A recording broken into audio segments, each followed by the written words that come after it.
નમસ્કાર વિદ્યાર્થી મિત્રો, આપ સૌની યુટ્યુબ ચેનલ ઈ જ્ઞાન મેન્ટરમાં આપનું હાર્દિક સ્વાગત કરું છું.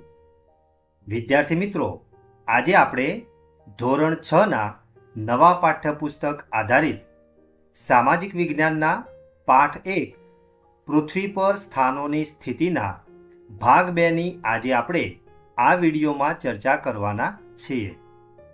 વિડીયો શરૂ કરતા પહેલાં જો તમે ચેનલ પર નવા હો તો ચેનલને સબસ્ક્રાઇબ કરજો અને બાજુમાં રહેલ બેલ આઇકનને પ્રેસ કરજો કે જેથી કરીને મારા નવા આવનારા વિડીયોનું નોટિફિકેશન આપના સુધી પહોંચતું રહે. તો જોઈએ મિત્રો આજનો વિડીયો. વિદ્યાર્થી મિત્રો, પૃથ્વી પર સ્થાનોની સ્થિતિના ભાગ 1માં આપણે નકશા વિશેની ચર્ચા કરી ચૂક્યા છીએ. એટલે આપ સૌને વિનંતી છે કે આ વિડીયો જોતા પહેલાં મારો અગાઉનો જે વિડીયો છે એ અવશ્યથી જોશો, જેથી કરીને તમને આ વિડીયો સમજવામાં સરળતા રહેશે. અહીંયા આપણને સૂચના આપેલી છે નકશો અને તેના ઘટકો.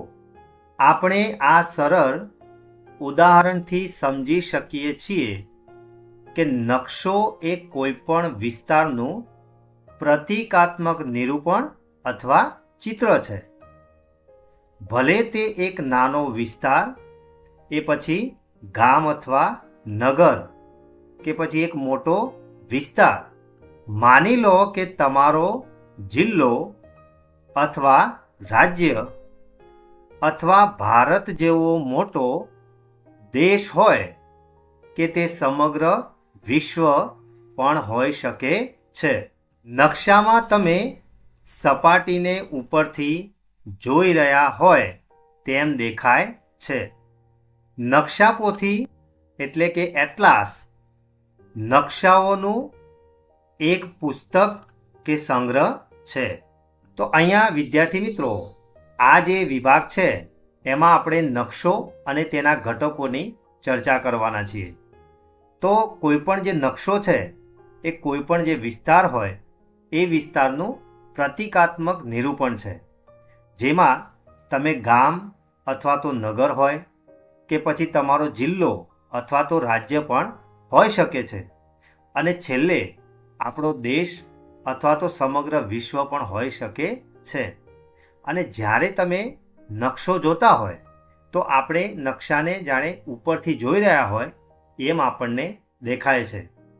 તો જે નકશાપોથી છે એ નકશાઓનું જ આવું એક પુસ્તક છે કે જેમાં અલગ અલગ પ્રકારના નકશાઓ આપણને જોવા મળે છે.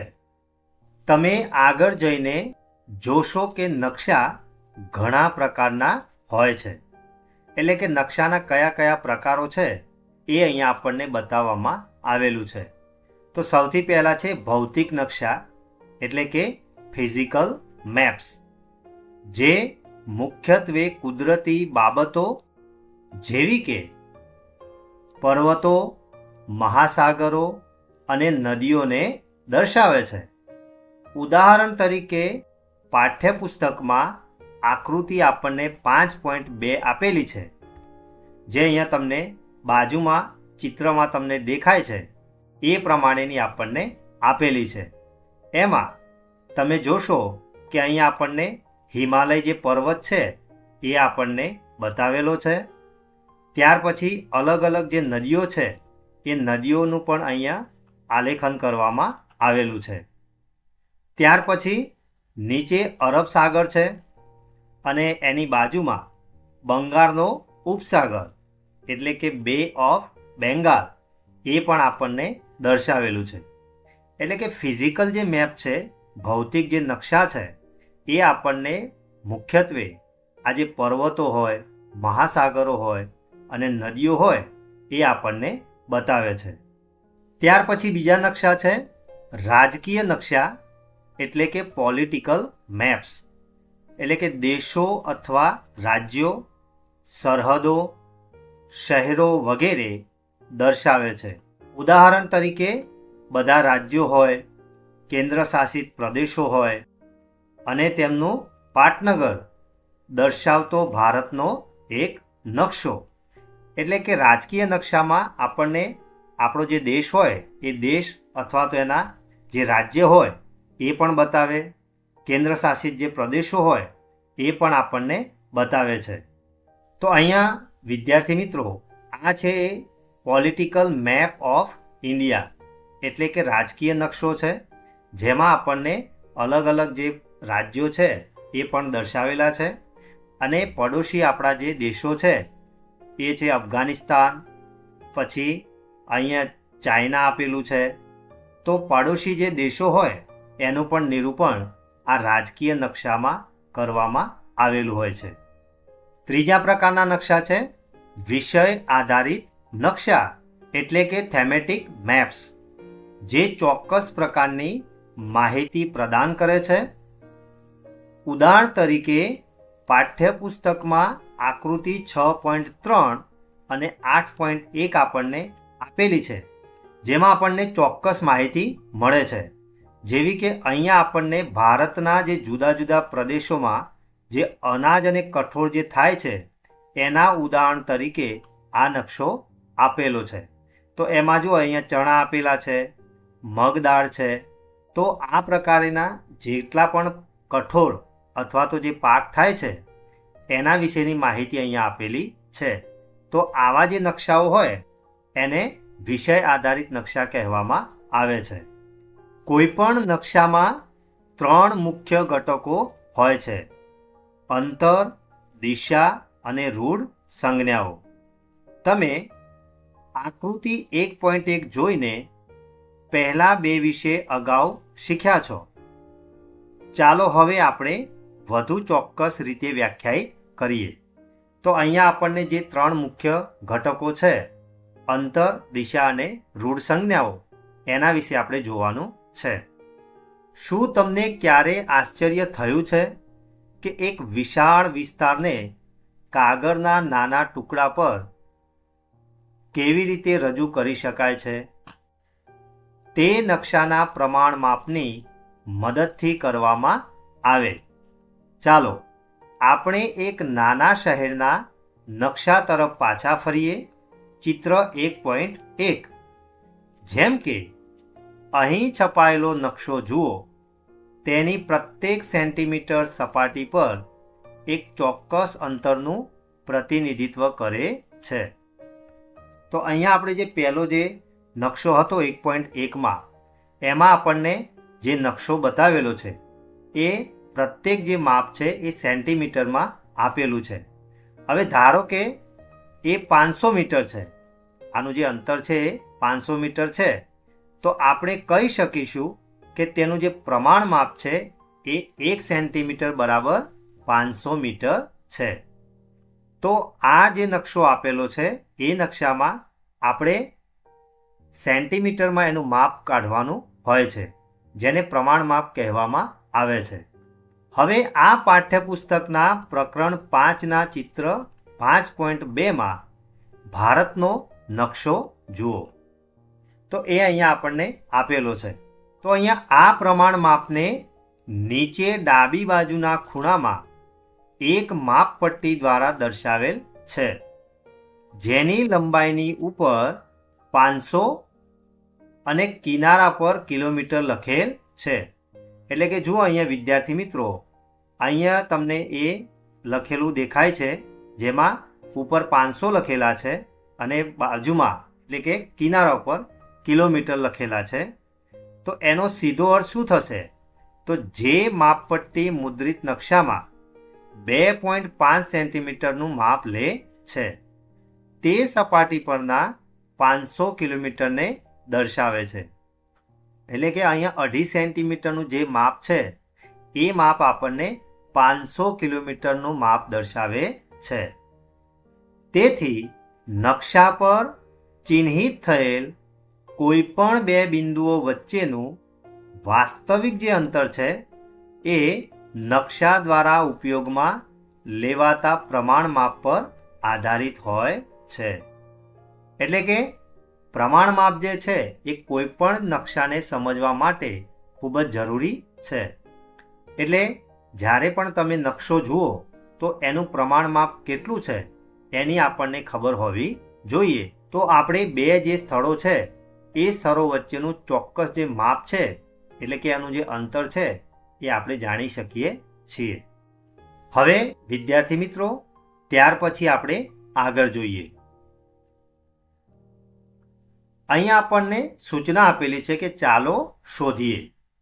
તો અહીંયા શું કહે છે આપણને કે શાળાના રમતના મેદાનનો કોઈ પણ એક સાદો નકશો બનાવો. એટલે કે વિદ્યાર્થી મિત્રો, તમારા શાળામાં એક સરસ મજાનું મેદાન તો હશે ને. તો અહીંયા આપણને એવું કીધું છે કે ધારો કે તે 40 મીટર લાંબો છે અને 30 મીટર પહોળો લંબચોરસ વિસ્તાર છે.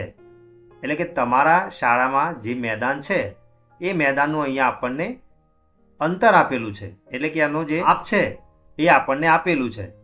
તો તેને માપપટ્ટીની મદદથી 1 સેન્ટીમીટર બરાબર 10 મીટર પ્રમાણ માપ મુજબ ચોકસાઈ સાથે દોરો. એટલે અહીંયા તમારે 40 મીટર લાંબો અને 30 મીટર પહોળો લંબચોરસ વિસ્તારનું જે માપ છે એ 1 સેન્ટીમીટર બરાબર 10 મીટર પ્રમાણ માપ મુજબ તમારે માપપટ્ટીની મદદથી દોરવાનું છે. હવે આ લંબચોરસ વિસ્તારના કર્ણને માપો અને તમારા દ્વારા લીધેલું માપ કેટલા સેન્ટીમીટર છે સ્કેલની મદદથી રમતના મેદાનના કર્ણની વાસ્તવિક લંબાઈની મીટરમાં ગણતરી કરો. તો અહીંયા મેં વિદ્યાર્થી મિત્રો ઉદાહરણ તરીકે અહીંયા જુઓ તમે, આ જે મેદાન છે એ લંબચોરસ મેં બતાવેલું છે. એમાં જે ઉપરનો જે ભાગ છે એ કેટલો થશે 40 સેન્ટીમીટર આપેલો છે અને અહીંયા જે પહોળાઈ છે એ મેં 30 મીટર લીધેલી છે. તો અહીંયા આપણને જે આ કર્ણ આપેલો છે એ આપણે એનું વાસ્તવિક લંબાઈ છે એની મીટરમાં ગણતરી કરવાની છે. તો અહીંયા પ્રમાણમાં આપણને આપ્યું છે 1 સેન્ટીમીટર બરાબર 10 મીટર. તો 40 મીટર આપણને લંબાઈ આપી છે અને 10 મીટર આપણે માપ લેવાનું છે. તો એના બરાબર કેટલું થશે 4 સેન્ટીમીટર. અને પહોળાઈ જે છે એ જો માપીએ તો એ આપણને મળશે 3 સેન્ટીમીટર. તો શાળાના મેદાનના લંબચોરસ વિસ્તારના કર્ણનું માપ જે છે એ કેટલું થશે તો 5 સેન્ટીમીટર અને એની જે વાસ્તવિક જે લંબાઈ છે એ કેટલી થશે તો 5 ગુણ્યા 10. કારણ કે આ કર્ણનું જે માપ છે એ આપણને કેટલું મળ્યું 5. જ્યારે 1 સેન્ટીમીટર બરાબર આપણે 10 મીટર લેવાનું છે. તો એના 5 ગુણ્યા 10 કરીએ તો આપણને 50 મીટર એની વાસ્તવિક જે લંબાઈ છે એ આપણને મળશે. તો આ રીતે વિદ્યાર્થી મિત્રો તમારે પણ તમારા મેદાનનું આવી રીતે લંબાઈ અને પહોળાઈ દોરી અને તમારે ચોક્કસ માપ કાઢવાનું છે. અહીંયા આપણને આગળ આપેલું છે કે ચાલો આપણે નાના શહેરના નકશા આકૃતિ 1.1ની ઉપર જમણી બાજુએ આવેલા 4 તીરો પર પાછા ફરીએ. આ 4 દિશાઓ સૂચવે છે ટોચ ઉપર ઉત્તર અને ઘડિયાળના કાંટાની દિશામાં ફરતી પૂર્વ, દક્ષિણ તથા પશ્ચિમ અને તેને 4 મુખ્ય દિશાઓ અથવા તો મુખ્ય બિંદુઓ પણ કહેવામાં આવે છે. આ ઉપરાંત મધ્યવર્તી દિશાઓ એટલે કે ઉત્તર પૂર્વ, દક્ષિણ પૂર્વ, દક્ષિણ પશ્ચિમ અને ઉત્તર પશ્ચિમ એનો પણ ઉપયોગ કરાય. મોટાભાગના નકશાઓમાં એન અક્ષરથી ચિહ્નિત તીર હોય છે જે ઉત્તર દિશાનો નિર્દેશ કરે છે. તો અહીંયા આપણે 1.1માં જે નકશો આપેલો હતો એનો જે આપણે અભ્યાસ કર્યો તો એમાં અહીંયા વિદ્યાર્થી મિત્રો ઉપરના ભાગમાં આપણને સૂચન કરવામાં આવેલું હતું. તો અહીંયા એવું કહે છે કે ઘડિયાળના કાંટાની દિશામાં ફરવાનું છે. તો અહીંયા આપણે ઉત્તર દિશા છે, ત્યાર પછી અહીંયા ઉત્તર પૂર્વ આવશે, પછી પૂર્વ દિશા આવશે, પછી દક્ષિણ પૂર્વ અને પછી દક્ષિણ આવશે, પછી દક્ષિણ પશ્ચિમ, પછી દક્ષિણ પશ્ચિમથી પશ્ચિમ અને પશ્ચિમથી ઉત્તર પશ્ચિમ અને છેલ્લે આવશે ઉત્તર દિશા. તો આ રીતે ઘડિયાળના કાંટાની દિશામાં આપણને જે દિશાઓ છે એ બતાવવામાં આવેલી છે. તો કોઈ પણ જ્યારે આપણે નકશો જોઈએ ત્યારે હંમેશા એની ઉપર એન દોરેલો હોય છે. તો જે બાજુ એન આપણને આપેલો હોય એટલે એ સમજવું કે એ ઉત્તર દિશા બતાવેલી છે. તો એના આધારે આપણે બાકીની જે 3 દિશાઓ છે એ પણ સરળતાથી શોધી શકીએ છીએ. અહીંયા આપણને આગળ આપેલું છે, ચાલો શોધીએ. તો નાના શહેરના નકશા પર ફરીથી વિચાર કરો. નીચે આપેલી યાદીમાં સાચા અને ખોટા વાક્યોને ઓળખો.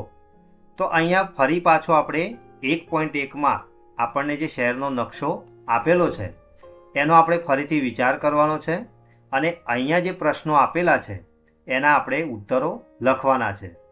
તો પહેલો પ્રશ્ન છે, બજાર હોસ્પિટલની ઉત્તર દિશામાં આવેલું છે. તો અહીંયા વિદ્યાર્થી મિત્રો, આ જે બજાર છે એ બજાર હોસ્પિટલની ઉત્તરે આવેલું છે. તો અહીંયા હોસ્પિટલની ઉત્તરે તો એપાર્ટમેન્ટ આપેલું છે. તો આ જે વાક્ય છે એ કેવું આવશે? ખોટું આવશે. બીજું વાક્ય છે, સંગ્રહાલય બેંકની દક્ષિણ પૂર્વ દિશામાં આવેલું છે. તો અહીંયા દક્ષિણ અહીંયા છે અને પૂર્વ.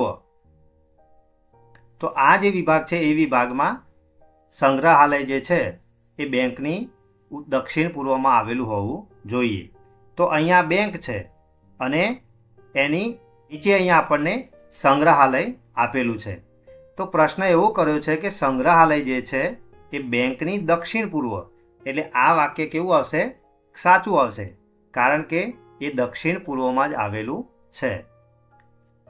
ત્રીજું વાક્ય છે, રેલવે સ્ટેશન હોસ્પિટલની ઉત્તર પશ્ચિમમાં છે. તો આ રેલવે સ્ટેશન છે અને હોસ્પિટલ જે છે એ અહીંયા આપેલી છે. તો એવું કહે છે કે ઉત્તર અને પશ્ચિમ. તો ઉત્તર આ થશે અને પશ્ચિમ આ થશે, એટલે એ બેની વચ્ચે આવેલું છે, એટલે આ વાક્ય પણ સાચું આવશે. અને છેલ્લું આપ્યું છે, તળાવ રહેણાંક મકાનોની ઉત્તર પશ્ચિમમાં છે. તો તળાવ ક્યાં છે? તો તળાવ અહીંયા છે. તો મકાનોની ઉત્તર પશ્ચિમમાં આવેલું છે. તો આ જે મકાનો છે એ અહીંયા છે, એટલે એ ખરેખર તો એ દક્ષિણ દિશામાં આવેલું છે, વાસ્તવમાં એ ઉત્તર પશ્ચિમમાં નથી, એટલે આ વાક્ય ખોટું આવશે. આગળ છે, તમારી શાળાને પ્રારંભિક બિંદુ તરીકે ધ્યાનમાં લેતા શું તમે જાણો છો કે તમારું ઘર કઈ દિશામાં આવેલું છે? તો તમારા શિક્ષક અને માતા પિતા સાથે ચર્ચા કરો. તો આ વિશે તમારે તમારા માતા પિતા અને તમારા શિક્ષકોની સાથે તમારે ચર્ચા કરવાની છે. અહીંયા આગળ છે રૂઢ સંજ્ઞાઓ એટલે કે સિમ્બોલ્સ. તો રૂઢ સંજ્ઞાઓ છે એ નકશાનું બીજું એક મહત્વનું ઘટક છે. અને આપણા નકશામાં જે વાસ્તવિક ઇમારતો છે, કેટલાક અન્ય ઘટકોના નાના ચિત્રો છે, પરંતુ મોટા શહેર અથવા તો દેશના નકશા પર આ બધાને દર્શાવવા માટે પૂરતી જગ્યા ન હોય. તેના બદલે આ આકારોને દોરવા માટે રૂઢ સંજ્ઞાઓનો ઉપયોગ કરવામાં આવે છે. ઉદાહરણ તરીકે આપેલું છે કે વિવિધ પ્રકારની ઇમારતો હોય, જેવી કે રેલવે સ્ટેશન, શાળા, પોસ્ટ ઓફિસ, પછી માર્ગો હોય, રેલવે લાઇન આપેલી હોય, નદી, તળાવ અથવા તો જંગલ માટેની જે રૂઢ સંજ્ઞાઓ છે એ આપણે બતાવવાથી નકશા પર આપણને ચોક્કસ એની માહિતી મળે છે. તો આ રીતે નકશા પર ઉપલબ્ધ જે મર્યાદિત જગ્યા છે એમાં આપણે ઘણા બધા પ્રકારની વિગતો દર્શાવી શકાય છે. વિવિધ વપરાશકર્તાઓ નકશાને વધુ સરળતાથી સમજે એના માટે નકશા નિર્માતાઓ ચોક્કસ રૂઢ સંજ્ઞાઓનો ઉપયોગ કરે છે. વિવિધ દેશો રૂઢ સંજ્ઞાઓ વિવિધ સમૂહનો ઉપયોગ કરે છે. જેવી કે સરકારી જે સંસ્થા છે ભારતીય સર્વેક્ષણ વિભાગ, ભારત અથવા તો ભારતના ભાગોના નકશા માટે રૂઢ સંજ્ઞાઓનો એક સંગ્રહ નક્કી કરેલો છે. તેમાંથી કેટલીક પસંદ કરેલ રૂઢ સંજ્ઞાઓ પાના નંબર 12 ઉપર આકૃતિ 1.2માં આપણને દર્શાવેલી છે. તો અહીંયા વિદ્યાર્થી મિત્રો અલગ અલગ પ્રકારના જે રૂઢ સંજ્ઞાઓ છે એ અહીંયા આપણને આપેલી છે. તો રેલવે લાઇન હોય, નદીઓ હોય, કૂવા હોય, તો એના માટે આપણે શું વાપરી શકીએ એ અહીંયા આપણને આપેલું છે. તો આ જે રૂઢ સંજ્ઞાઓ જે આપણને આપેલી છે એ રૂઢ સંજ્ઞાઓની વિશેષ જે માહિતી છે એ આપણે આગળ જોઈશું. અહીંયા આપણને આપેલું છે, ચાલો શોધીએ. તો તમારા ઘર, શાળા અને કેટલાક મહત્વપૂર્ણ સ્થાનો સહિત તમારા વિસ્તાર અથવા તો તમારા ગામનો કામચલાઉ નકશો દોરો અને મુખ્ય દિશાઓ દર્શાવો. દર્શાવેલી કેટલીક મહત્વપૂર્ણ આકૃતિઓને દોરવા માટે કેટલાક ચિહ્નોનો ઉપયોગ કરો જે આકૃતિ 1.2માં પાના નંબર 12 પર દર્શાવેલ છે. એટલે કે વિદ્યાર્થી મિત્રો, તમારે તમારું ઘર હોય કે શાળા હોય અથવા તો કેટલાક જે મહત્વપૂર્ણ જે સ્થાનો છે એ બતાવતો એટલે કે એ દર્શાવતો તમારા ગામનો એક કામચલાઉ નકશો દોરવાનો છે. અને એમાં મુખ્ય પહેલાં તમારે ઉત્તર, દક્ષિણ, પૂર્વ અને પશ્ચિમ એ મુખ્ય દિશાઓ દર્શાવવાની છે. અને એમાં તમે પર્ટિક્યુલર મહત્વપૂર્ણ જે આકૃતિઓ છે એ આકૃતિઓ દોરવા માટે અગાઉ આપણે જે આકૃતિ જોઈ એમાં જે ચિહ્નો આપેલા છે એનો ઉપયોગ કરી અને તમારે નકશો બનાવવાનો છે. અહીંયા વિદ્યાર્થી મિત્રો અગાઉ આપણે જે રૂઢ સંજ્ઞાઓની વાત કરી એની અહીંયા ડિટેલમાં આપણને માહિતી આપેલી છે કે જો તમારે નકશામાં રેલવે લાઇન જેવી કે બ્રોડ ગેજ, મીટર ગેજ કે પછી રેલવે સ્ટેશન બતાવવું હોય તો આ પ્રમાણે તમે અલગ અલગ ચિહ્નો બતાવી શકો છો. ત્યાર પછી રસ્તાઓ છે જેવા કે પાકા અને કાચા. તો પાકા રસ્તા માટે આવું ચિહ્ન વપરાશે. જ્યારે કાચો માર્ગ દર્શાવવો હોય તો આ પ્રમાણે તમે ચિહ્ન બતાવી શકો છો. પછી આપેલું છે સીમાઓ. તો આંતરરાષ્ટ્રીય સીમા હોય એટલે કે દેશો વચ્ચેની હોય, આંતરરાજ્ય એટલે કે રાજ્યો વચ્ચેની અને આંતર જિલ્લાઓની. તો સૌથી પહેલી અહીં આપેલી છે એ છે આંતરરાષ્ટ્રીય. બીજી છે બે રાજ્યો વચ્ચે જો તમારે દિશા બતાવવી હોય એટલે કે એની સીમા દર્શાવવી હોય તો એ પ્રમાણે બતાવવાનું. અને છેલ્લે જિલ્લાઓ વચ્ચે જ્યારે તમારે અંતર બતાવવાનું હોય એટલે કે એની સીમા બતાવવાની હોય ત્યારે આ પ્રમાણેનું ચિહ્ન તમારે કરવું પડે. ત્યાર પછી છે નદી, કૂવો, તળાવ, નહેર અને પુલ. તો નહેર બતાવવાની હોય ત્યારે આ પ્રમાણે, પછી કૂવાની નિશાની આ પ્રમાણે થાય, બાજુમાં છે તળાવ છે, આ નહેર છે અને આ પુલ છે.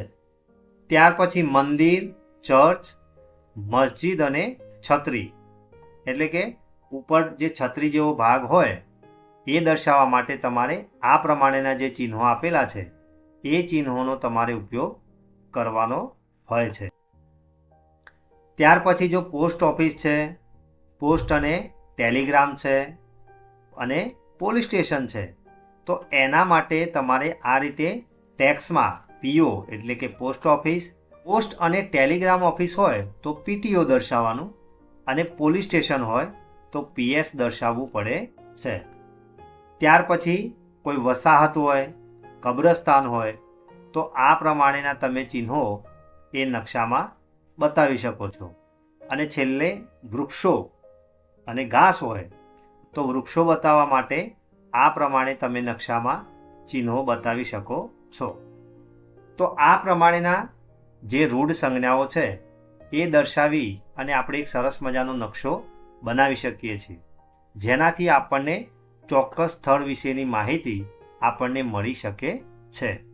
તો વિદ્યાર્થી મિત્રો, આજે આપણે આ વિડીયોમાં નકશો અને તેના જે ઘટકો હતા એના વિશેની ચર્ચા કરી. તો એમાં તમને મજા આવીને? આશા રાખીશ કે આજે ચલાવેલ આ વિભાગમાં તમને સંપૂર્ણ ખ્યાલ આવ્યો હશે. અને હા વિદ્યાર્થી મિત્રો, તમને આજે જે માહિતીની આપણે ચર્ચા કરી એમાં તમને કોઈ પણ પ્રકારની મૂંઝવણ હોય તો કોમેન્ટ બોક્સમાં જણાવવા વિનંતી છે. અને જો તમને આ વિડીયો ગમ્યો હોય તો વિડીયોને લાઈક કરજો અને શેર કરવાનું ભૂલતા નહીં. ફરી મળીશું આવા જ ઇન્ટરેસ્ટિંગ ટોપિક સાથે. ધન્યવાદ.